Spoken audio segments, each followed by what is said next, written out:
Il aura fallu donc attendre 23 journées pour voir Paris tomber. 3 jours après leur sacre de champion de France, les Parisiens ne sont plus invincibles. La faute à une équipe de Saint-Raphaël bien décidée à mettre fin à la série parisienne.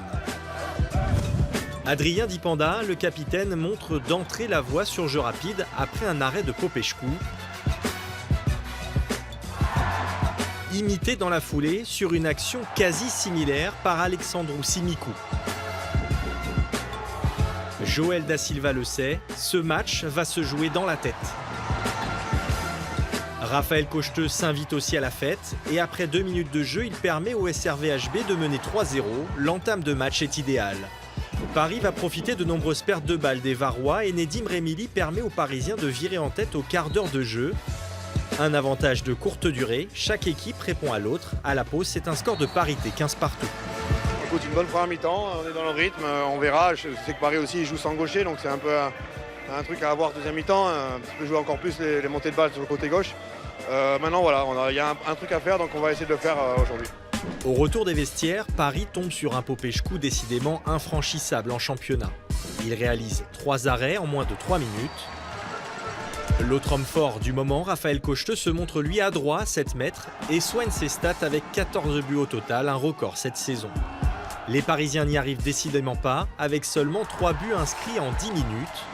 Un passage à vide dont va profiter Adrien Dipanda pour faire monter l'écart à +3. Mais Paris n'abdique pas et sous l'impulsion de ses 2 meilleurs buteurs du soir, l'audacieux Uwe Gensheimer et l'artilleur Nedim Remili, les champions de France recollent au score à 3 minutes de la fin. Le Money Time, le moment choisi par Vadim Gaïdoutchenko pour s'illustrer.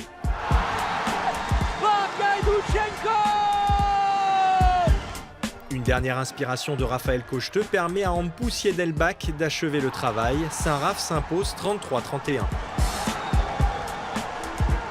On a une saison très longue, très harassante et forcément quand il n'y a plus cette pression du résultat qui nous aussi tient en haleine tout au long de la saison, peut-être que quelque part on se relâche un peu. Après, ça n'excuse pas nos défaites, je pense qu'on aurait malgré tout pu faire un résultat positif. Bon, battre Paris, ok, c'est super voilà, pour l'esprit, mais c'est surtout au niveau du classement.